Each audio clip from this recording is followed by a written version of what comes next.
అందరూ మోకరిద్దాం. పరిశుద్ధుడైన మా తండ్రి, ప్రేమ నమ్మకము కలిగిన మా యేసు ప్రభువా, నీ వందనాలు స్తోత్రాలు చెల్లించుకుంటున్నామయ్యా. గడిచిన కాలమంతా రెక్కల కింద భద్రపరిచి నీ కృపలో మమ్మల్ని జ్ఞాపకము చేసుకొని ఈరోజు కూడా నిన్ను స్తుతించే భాగ్యం మా అందరికి ఇచ్చినందుకు స్తోత్రాలయ్యా. నీ సన్నిధిలో నాయనా నీ వాక్యమును ప్రకటించబోతూ ఉండగా, మీ దాసుడుగా నీ పక్షముగా నిలువబడి ఉండగా మమ్మల్ని నీ ఆత్మచేత ఉండి మాట్లాడించండి.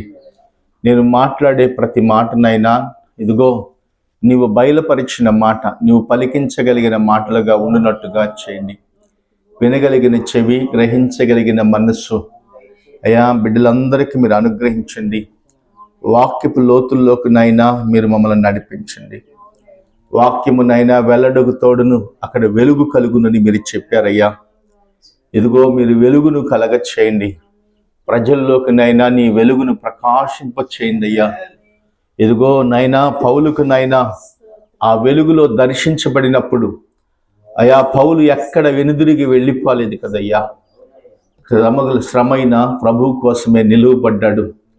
ఈరోజునైనా నీ వెలుగు చేత, నీ ఆత్మ చేత, నీ పరిశుద్ధాత్మ శక్తి చేత మా అందరితో మీరు మాట్లాడమని, నీ వెలుగును మా మీద ప్రకాశింప చేయమని, వాక్యం అనే వెలుగు చేతనైనా మమ్మల్ని దర్శించమని ప్రార్థన చేసుకుంటూ ఈరోజు నీ వాక్యము చేత మా అందరితో మాట్లాడమని వినగలిగిన చెవినిచ్చినందుకు స్తోత్రాలు చెల్లించుకుంటూ యేసుక్రీస్తు వారి నామములో ప్రార్థించి అడిగి వేడుకుంటున్నాం తండ్రి, ఆమేన్.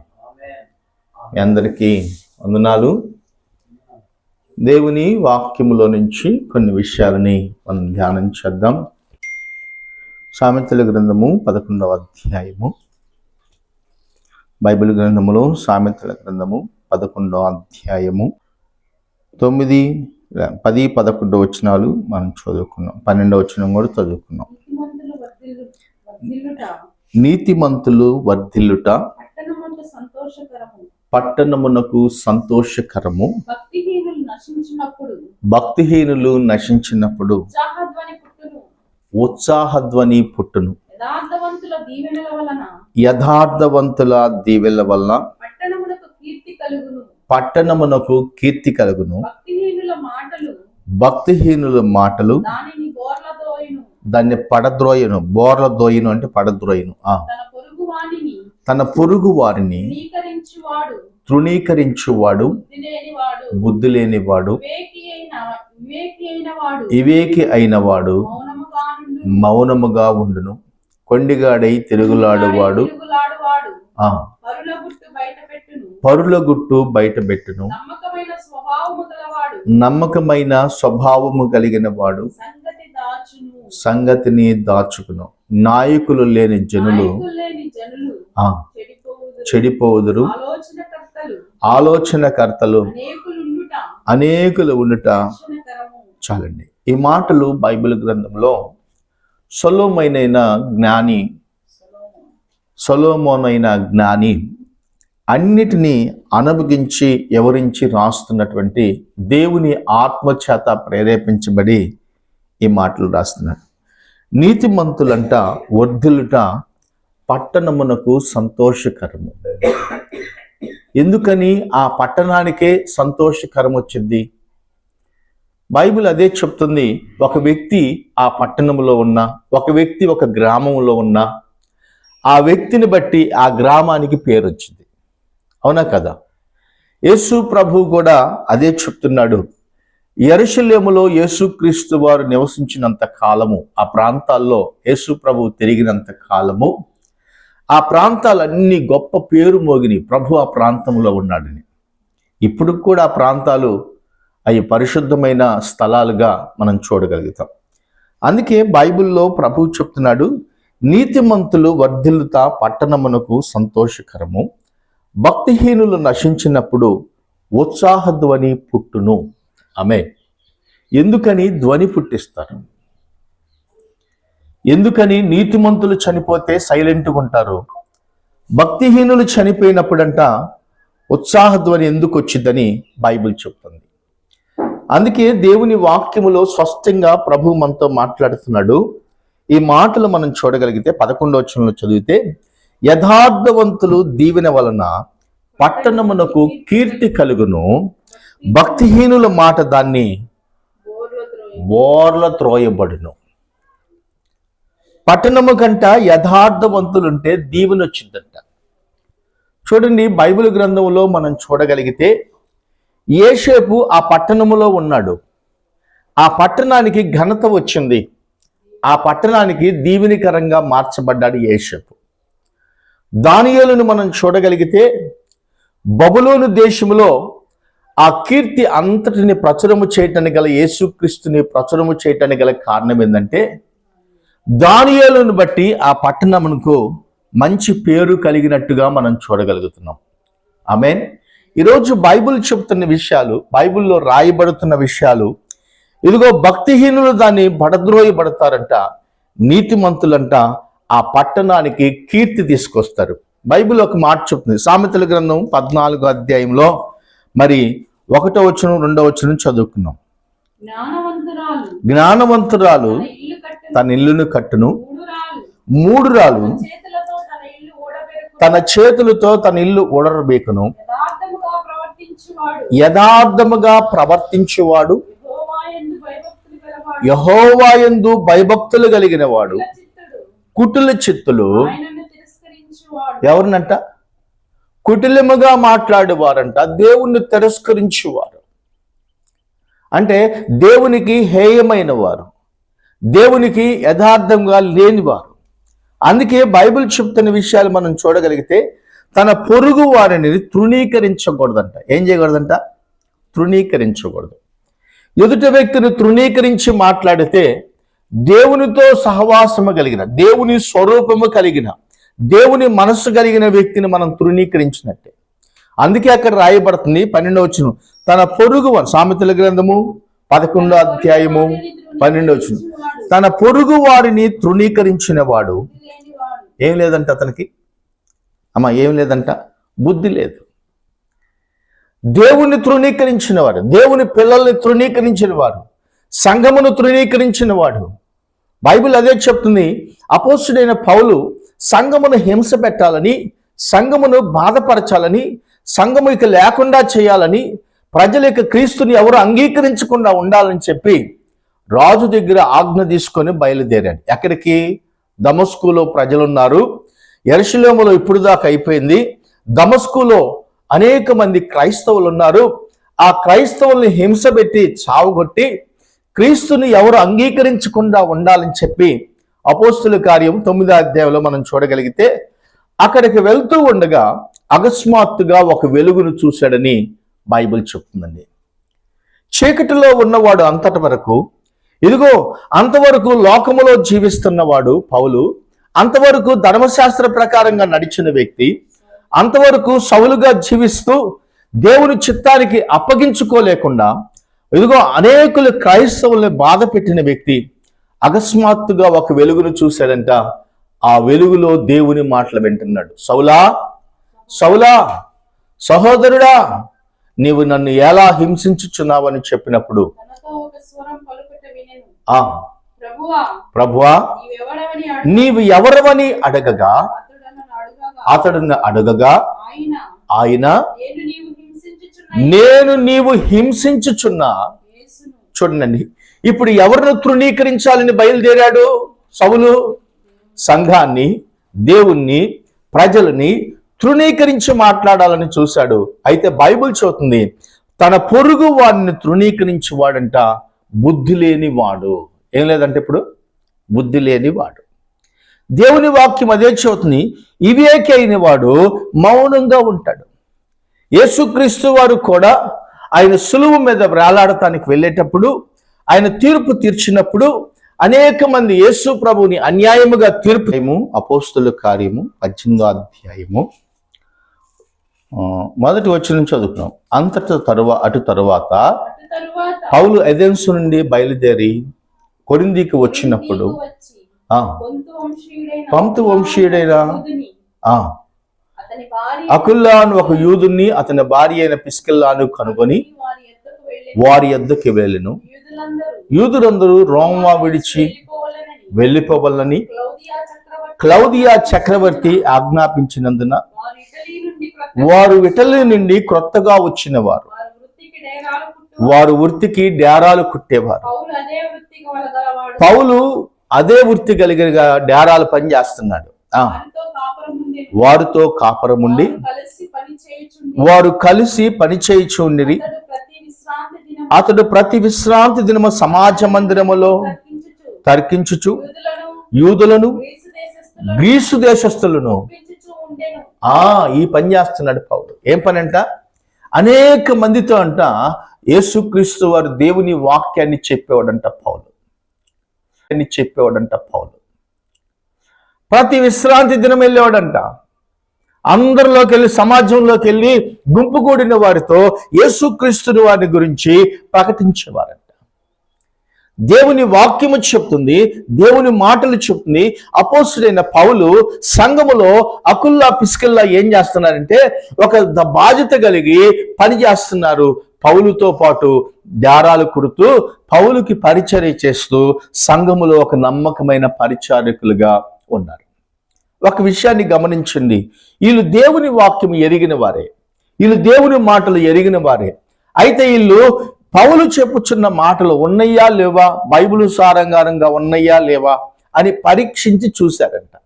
ఈరోజు నీవు నేను కూడా వాక్యానుసారంగా నేను ఉన్నానా, వాక్యపు లోతుల్లోకి నా జీవితం ఉందా, వాక్య విధానంలో నా పద్ధతులు నడుస్తున్నానా, వాక్యం అనే సంఘములో నేను నివాసం చేస్తున్నాను, దేవుని సన్నిధిలో నేను నిలిచి ఉన్నాను, వాక్యానుసారంగా సంఘములో నేను ఎలాగా ప్రవర్తిస్తున్నాను అని బాధ్యత కలిగి సంఘములో పనిచేయాలండి. ఏం చేయాలంట? బాధ్యత. ఇప్పుడు నాది కాదు సంఘము, నీది కాదు, క్రీస్తు స్వరక్తం ఇచ్చి సంపాదించిందే ఈ సంఘం. ఎవరిచ్చారంటమ్మా? ఎవరన్నా ప్రాణం పెట్టారా ఈ సంఘం కొరకు?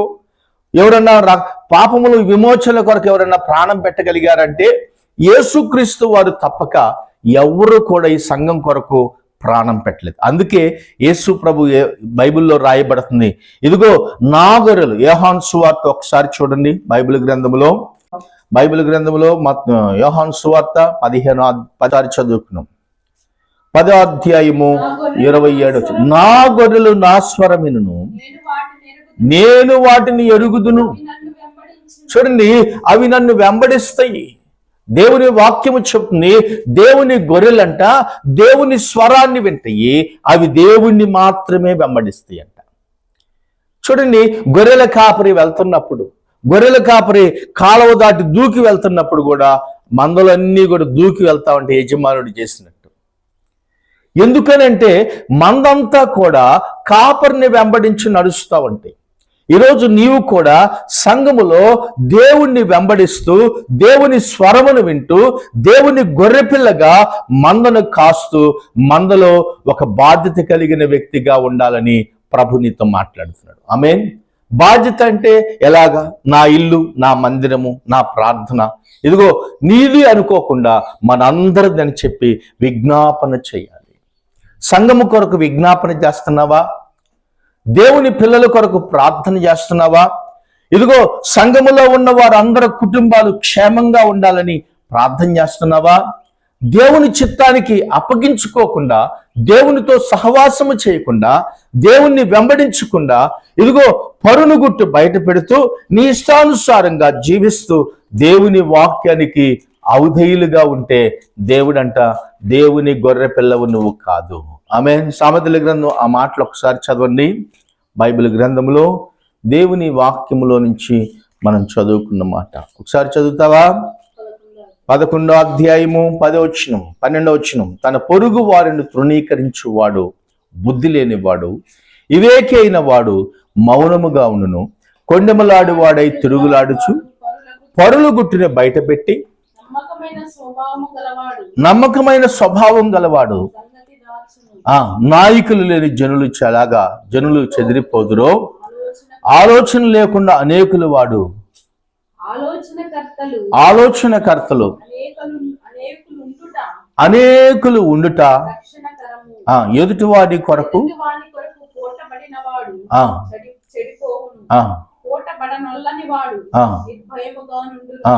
నెనరుగల స్త్రీ ఘనతనందును బలిష్ఠుల ఐశ్వర్యం చేపట్టుదును.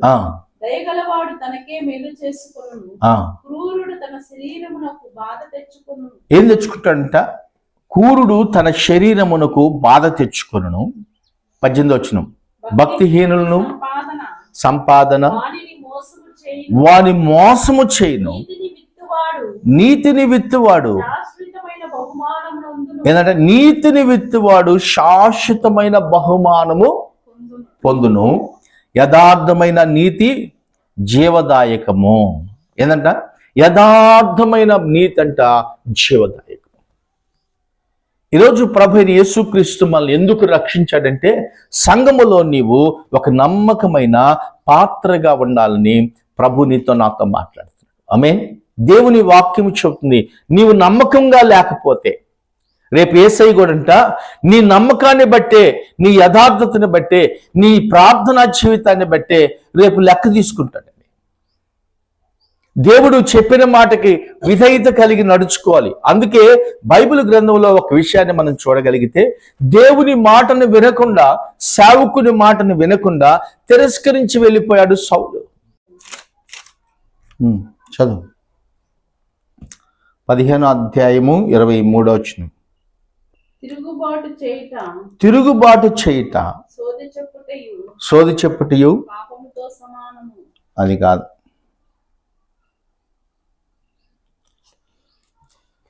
22వ వచనం. అందుకు సమూయేలు తాను సెలవిచ్చిన ఆజ్ఞ ఒకడు గైకొనుట వలన యెహోవా సంతోషించున్నట్టు ఒకడు దహన బలులు అర్పించుట వలన యెహోవా సంతోషించున. ఆలోచించుము, బలులు అర్పించుట కంటే ఆజ్ఞను గైకొనుటగే, పొటేళ్లు కొవ్వు అర్పించుట కంటే మాట వింటమే శ్రేష్టం. దేవుని మాట వింటమే శ్రేష్టం అండి. మాటను వినగలిగితే అంట శ్రేష్టం అంట. సౌలు దేవుని మాటను వినకుండా తిరస్కరించి వెళ్ళిపోయాడు. దేవుడు అనుకున్నాడు, ఇదిగో ఇతను రాజుగా నేను నియమించినందుకు ఎందుకు రాజుగా చేశానని దేవుడు అతని గురించి ఆలోచన చేశాడు. ఇశ్రాయేలు ప్రజలందరికీ రాజే అతను. అయితే దేవుని మాటనంట తిరస్కరించి బయటికి నెట్టివేయబడ్డాడు. దేవుని వాక్యములో చూడగలిగితే సౌలు ఆరంభం బాగానే ఉంది. సౌలు ఆరంభం దేవునికి ఇష్టంగానే ఉన్నాడు. సౌలు దేవునికి ఇష్టమైన పనులే చేసుకుంటా వచ్చాడు. కానీ చివరి దినాల్లోకి వచ్చేలేకే మాట వినకుండా పోతున్నాడు. ఇదిగో తనింటి వారి మీదకి తానే యుద్ధాలు తీసుకొని వచ్చినట్టుగా బైబిల్ చెప్తుందండి. ఈరోజు దేవుని వాక్యం వింటున్న నీవు నేను సంఘములో దేవుని మాట వినాలండి. దేవుని వాక్యానుసారం మనం చూడగలిగితే బలులు అర్పించుట కంటే, కోడెదొడలు అర్పించుట కంటే యెహోవా మాట వినటయే శ్రేష్టము. తిరుగుబాటు చెప్పుటయు శోధి చెప్పుటతో పాపముతో కూడినటువంటి సమానం. తిరుగుబాటు అంట పాపమంట. దేవుని వాక్యము చెప్తుంది, నువ్వు దేవునికి వ్యతిరేకంగా తిరుగుబడ్డావు అనుకో పాపం చేసినట్టే. దేవుని మాట వినకుండా వెళ్ళిపోయావు అనుకో పాపం చేసినట్టే. దేవుని చిత్తానికి నువ్వు అప్పగించుకోలేకపోయావు అనుకో నీవు పాపమే. అందుకే బైబిల్ చెప్తుంది, ప్రతి పాపమునంట యేసుక్రీస్తు వారు తన రక్తము చేత కడిగి మనల్ని పవిత్రపరిచాడు. ఆమేన్. అంతకుముందు తెలియని వారము ఇప్పుడు ప్రభువైన యేసుక్రీస్తుని తెలుసుకున్న తర్వాత మనం అంగీకరించబడిన వారము, క్రీస్తు రక్తములో కడగబడిన పవిత్రులము, పరిశుద్ధులము మనము. దేవుడు మనల్ని ఒక ప్రత్యేకంగా ఎన్నుకున్నటువంటి వాడు. చూడండి బైబిల్ గ్రంథంలో యోహాను రాసిన మొదటి పత్రిక అయితే అక్కడ ఒక మాట ఉంటుంది. 9వ వచనం నుంచి, మనం పాపముల వలన ఒప్పింపబడిన వారమై ఎడల ఆయన నమ్మదగిన వాడు నీతిమంతుడు గనక ఆయన మన పాపములను క్షమించి సమస్త దుర్నీతి నుండి మనల్ని పవిత్రులుగా చేయను. దుర్నీతిలో నుండంట మనల్ని విడిపించి పవిత్రుడుగా చేశాడంట యేసుక్రీస్తు వారు. అందుకే బైబిల్ చెప్తున్న విషయాలు, మనం దుర్నీతిలో నుంచి విడిపించబడ్డాం. అందుకే ఎఫెసీయులకు రాసిన పత్రికలో మనం చూడగలిగితే 2వ అధ్యాయము 1వ వచనం మనం చదివితే అక్కడ మనం అపరాధముల చేతంట, పాపముల చేతంట చనిపోయిన వారినంట క్రీస్తు మన కొరకు చనిపోయి తిరిగి లేచాడు. మన పాపముల చేత చనిపోయాం, అపరాధముల చేత చనిపోయాం. అయితే మన ప్రభువైన యేసుక్రీస్తు వారు బైబిల్లో రాయబడుతున్నటువంటి విషయాలు మనం చూడగలిగితే, మనము క్రీస్తుతో ఉండాలని ఆయన మన కొరకు మరణించాడు.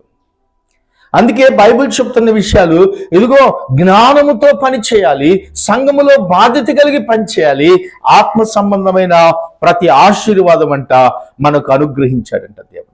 చూడండి, ఎఫెసీయులకు రాసిన పత్రిక 1వ అధ్యాయము 3వ వచనం మనం చదివితే, మన ప్రభు అయిన యేసుక్రీస్తు యొక్క తండ్రి అయిన దేవుని స్తుతింపబడును గాక, ఆయన క్రీస్తు యేసు పరలోకములోకి ఆత్మ సంబంధమైన ప్రతి ఆశీర్వాదమును మనకు అనుగ్రహించెను. ఆత్మ సంబంధమైన ఆశీర్వాదం అంట మనకు అనుగ్రహించాడంట దేవుడు. ఏ ఆశీర్వాదం అంటే ఆత్మ సంబంధమైన ఆశీర్వాదము. బైబిల్ అదే చెప్తుంది, ఆత్మ సంబంధమైన ఆశీర్వాదం. దేవుని వాక్యములో రాయబడుతుంది. చూడండి, అక్కడ 6వ వచనంలో కింద వచనంలో ఒక మాట, జగతికి పునాది వేయబడక మునిపే ప్రేమ చేత క్రీస్తు మనల్ని ఏర్పరచుకొనెను. ఎప్పుడంట? జగతికి పునాది వేయబడక మునిపే. ఎప్పుడంటే ఇదిగో క్రీస్తులో మనము ఇంకా భూలోకములో మనం పుట్టక మనపే. దేవుడంటే జగతికి పునాది ఇంకా వేయబడక మునిపే అంట క్రీస్తు మనల్ని ఏర్పరచుకున్నాడంట. ఆయన పని నిమిత్తము ఆయనకి నమ్మకమైన దాసులుగా ఉంటామని దేవుడు మనల్ని ఏర్పరచుకున్నాడు. వాక్యము చేత స్నానము చేయాలి ప్రతిరోజు. వాక్యము చేత మనము కడగబడాలి. వాక్యము చేత మనం ఏం చేయాలంటే ఉదక స్నానము చేయబడాలి. అందుకే ప్రభువైన యేసుక్రీస్తు అక్కడ ఒక మాట ఉంటుంది, చదవండి. ఎఫెసీయులకు రాసిన పత్రిక 4వ అధ్యాయము మరి 1వ వచనం 2వ వచనం, కాబట్టి మీరు సమాధానమును బంధము చేత ఆత్మ కలిగించు ఐక్యతను కాపాడుకొనుట యందును శ్రద్ధ కలిగిన వారి ప్రేమతో ఒకరిని ఒకడు సహించుచు మీరు పిలువబడిన పిలుపునకు తగినట్లుగాను దీర్ఘశాంతముతో కూడిన సంపూర్ణ వినయముతోను సాత్వికముతోను నడుచుకుని ప్రభువును బట్టి ఖైదీనైన నేను మిమ్మల్ని బ్రతిమలాడుకొనుచున్నాను. ఏం చేస్తున్నాడంటే అపోస్తలుడైన పౌలు, ఇదిగో మీరు ప్రేమతో ఒకరినొకడు సహించుకొనుడి. ఎదుటివారు తప్పు చేసినప్పుడు ప్రేమించు, సహించు, వాడికి హెచ్చరించు, బుద్ధి చెప్పు, మాట్లాడు, తిరస్కరించి మాట్లాడగా. అందుకే బైబిల్ చూస్తుంది, ఏ అపోస్తలుడైన పౌలు అంటున్నాడు, మీరు పిలువబడిన పిలుపునకు తగినట్టుగా దీర్ఘశాంతముతో, ఏదంట పిలువబడిన పిలుపు మంది. మనం ఏ పిలుపునకు పిలువబడ్డామంటే దేవుడి చేత పిలువబడ్డాం, మనుషుల చేత ఏర్పరచబడలేదు. మనుషులు మనల్ని మన కొరకు ప్రాణం పెట్టలేరు. ఎందుకనంటే దేవుని వాక్యము చెప్తుంది, మన ప్రభువైన యేసుక్రీస్తు మనతో చెప్తున్నాడు, దేవుని వాక్యములో స్పష్టంగా రాయబడుతుంది. అందుకే అపోస్తలుడైన పౌలు అంటాడు, ఇదిగో 13వ వచనం చదువుకున్న ఒకసారి, పరిశుద్ధులు సంపూర్ణులగుటకు క్రీస్తు శరీరము క్షేమాభివృద్ధి కలుగుట కొరకు పరిచర్య ధర్మము జరుగుటకును ఆయన కొందరిని అపోస్తలుగాను, కొందరిని ప్రవక్తలుగాను, కొందరిని సువార్తికులుగాను, కొందరిని కాపర్లుగాను, ఉపదేశకులుగా నియమించను. రాసిన పత్రిక 3వ అధ్యాయము 14వ వచనం కూడా ఒకసారి చదువుకున్నాం. 3వ అధ్యాయము 14, క్రీస్తు యేసునందు దేవుని ఉన్నతమైన పిలుపునకు కలుగు బహుమానము పొందవలనని, ఏదంట దేవుని ఉన్నతమైన పిలుపునకు బహుమానము పొందాలని వెళ్ళాలంట. మనకొక బహుమానం ఉంది. ఈ లోకములో మనకు బహుమానాలు ఘనతలు ఏముండవు పోవచ్చు, కానీ ఒకవేళ ఉన్నా కూడా అవి ఈ భూ సంబంధమైనయే. ప్రభు అయిన యేసుక్రీస్తు వారు అపోస్తలుడైన పౌలుతో చెబుతారు, ఇదిగో దేవుని ఉన్నతమైన పిలుపునకు కలుగు బహుమానము పొందవలనని గురి యొద్దకు నేను పరిగెత్తుచున్నాను. గురి లేకుండా పరిగెత్తకూడదు. మన గమ్యం ఏంది, మన స్థానం ఏంది, మనం ఎక్కడుండవలసిన వారమని దేవుడంట తండ్రితో మనల్ని కూర్చుండబెట్టుకోవాలని ఈ లోకములో మనల్ని ఏర్పరచుకున్నాడని దేవుని వాక్యం చూడండి. అపోస్తలుడైన పౌలు అంటున్నాడు, క్రీస్తు యేసునందున్న దేవుని ఉన్నతమైన పిలుపునకు కలుగు బహుమానము పొందవలనని గురి వద్దకే పరిగెత్తుచున్నాను.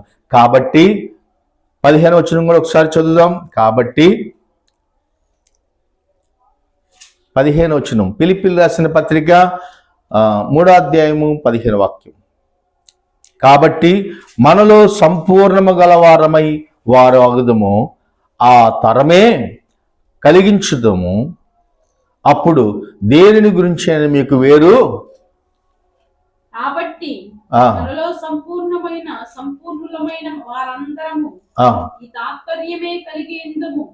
అప్పుడు దేని గూర్చి అయినను మీకు వేరు తాత్పర్యం కలిగి ఉన్న ఎడల, వేరొక తాత్పర్యము కలిగి ఉన్న ఎడల అదియు దేవుడు మీకు బయలుపరచును. అయినను ఇప్పటి వరకు మనకు లభించిన దాన్ని బట్టి క్రమముగా నడుచుకుందుము. ఎట్లా నడుచుకోవాలంట? క్రమముగా నడుచుకోవాలి. ఒక క్రమం, బైబిల్ పట్టుకున్న ఒక క్రమంగా ఉండాలి, నడిచిన ఒక క్రమంగా ఉండాలి, ప్రార్థించిన ఒక క్రమం కనపడాలండి. యేసుక్రీస్తు వారు అందరికీ ఒక క్రమాన్ని చూపించాడు. ఆయన నడిచి వెళ్తుంటే అనేక మంది ఈయనే ప్రభు అని చెప్పుకున్నారు. వీరు ఎరుగును వీరిని క్షమించండి అంటే, ఎరుగున ప్రజలలో, దేవుణ్ణి గుర్తెరిగిన ప్రజల్లో, ఆయన ఎరుగున ప్రజల్లో, వీరు ఏం చేస్తున్నారో తెలియని ప్రజల్లో తండ్రి చిత్తాన్ని చేయటానికి వచ్చాడు. ఆమేన్. ఈరోజు మనము కూడంట ఎరుగున ప్రజల్లో ఉన్నాము. తండ్రి చిత్తాన్ని చేయటానికంట మనం అప్పగించుకొని ప్రభు కొరకంట గురి వద్దకు పరిగెత్తాలంట. మన గురి ఒకటి ఉంది, మన గమ్యం ఒకటి ఉంది. ఆ గమ్యం ఏంటంటే పరలోకము. చూడండి, బైబిల్ గ్రంథంలో ఒక విషయాన్ని మనం చూద్దాం. జయించిన వారినంట యేసు ప్రభు వారు తన కుడిపార్శ్వమున కూర్చుని పెట్టుకుంటాడని ప్రభువే చెప్పాడు. 3వ అధ్యాయం ప్రకటన గ్రంథము 21వ వచనం చదువుకున్నాం. ప్రకటన గ్రంథము 3వ అధ్యాయము 21వ వచనం. నేను జయించి నా తండ్రితో కూడా ఆయన సింహాసనమందు కూర్చుండి ఉన్న ప్రకారము జయించు వారిని నాతో కూడా నా సింహాసనమందు కూర్చుండబెట్టుకును. సంఘముతో ఆత్మ చెప్పుచున్న మాటలు చెవిగలవాడు వినుగాక. ఎవరితో చెబుతున్నాడు? సంఘముతో చెప్తున్నాడు. ఇదిగో సంఘమా, మీరు జయించాలి. సంఘములో మీరందరూ లోకమును జయించాలి. సంఘములో కూడి ఉన్న మీరందరూ గురి వద్దకు మాత్రమే పరిగెత్తాలి. మీ పరుగు ఆలస్యము కాకూడదు. ఇదిగో మీరు జయించిన వారు వంశములో ఉన్నారు. మన ప్రభు మరణాన్ని జయించాడు, సిలువను జయించాడు, పాపాన్ని జయించాడు. ఆయన అన్నిటిని జయించి ఉన్నాడు కనుకనే జయించువాడంట నాతో పాటు నా సింహాసనమందు కూర్చుంటాడని యేసు ప్రభు వారు చెప్పాడు. ఆమేన్. ఈరోజు మనం ఏటిని జయిస్తున్నాం? లోకాన్ని జయిస్తున్నామా? లోకములో ఉన్న వాటిని జయిస్తగలుగుతున్నామా? సంఘములో నీవు జయించలేకపోతే ప్రభు నీతో చెప్తున్నాడు, జయించు. ఆమేన్.